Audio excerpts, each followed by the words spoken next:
Hello, this is Political Empire. I'm your host, Jeff Horseman with the Press Enterprise and PE.com. And in today's episode, we're going to be talking about a settlement in the Bill Postmus case. And then we're going to be talking with our Washington writer about freshman orientation for all the new Congress people we have here in the Inland Empire. So first, San Bernardino County Assessor Bill Postmus has agreed to pay the county $300,000 to settle a lawsuit that accused him of defrauding taxpayers by using the office to run a political machine to benefit himself. Now, it's not clear how or when he will repay the county, but officials called the settlement a full admission of wrongdoing by the disgraced politician. Postmus also pleaded guilty last year to 15 felonies as part of a separate but related criminal corruption case.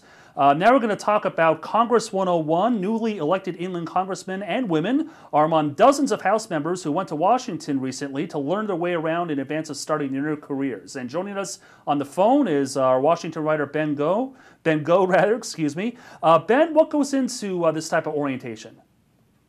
Yeah, hey Jeff. Well, a lot of stuff really.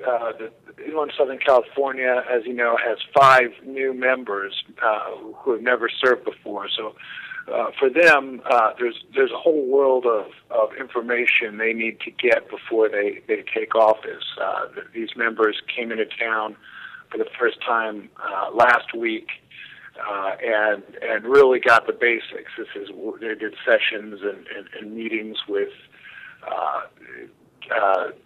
various panels and administrators of Congress who told them how to avoid ethics violations or how to build a staff. They got their laptops and their key cards for voting and that sort of thing. And then they'll come back next week for a more advanced session where they'll vie for committee assignments and that sort of thing, and they'll also take part in the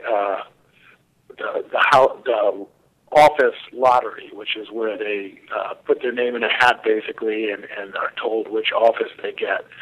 Now, a lot of the new members get the worst offices on the Hill, so if they lose the lottery, they'll end up with a pretty cramped space. Interesting. Well, what are these new Congress people saying about this experience?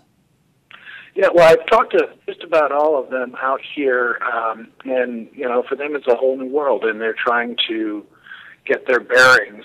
For some, they're trying to find a place to live on Capitol Hill or nearby. They're trying to figure out their way around town.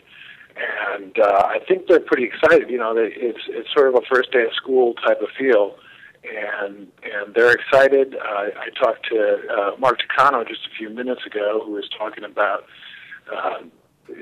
trying to get on the education committee. He's a teacher and feels that's where he'd like to be. And I asked him, about the office lottery, and he said, well, he's just happy to be a member of Congress, and if he ends up in a bad office, he'll make do with it just fine as long as he gets a good committee, I think. Okay. And finally, what are the kind of the quote-unquote veterans of the House? What expectations do they have for the new members? Congress is a place where seniority means clout, and so these incoming members are going to be the low men and women on the totem pole for some time. That means they'll get to speak last during committee hearings.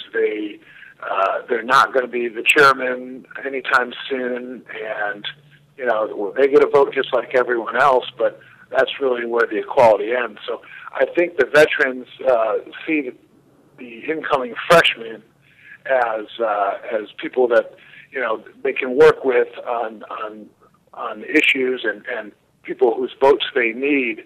But they're not looking at these freshmen to lead any major efforts right away. Legislation and the whole practice of it takes a while to learn, and they view themselves as the more skilled legislators. All right. Well, Ben, thanks again for joining us and lending your expertise. We appreciate it. And thank you for watching the latest edition of Political Empire. I'm Jeff Horseman, and we'll see you next time.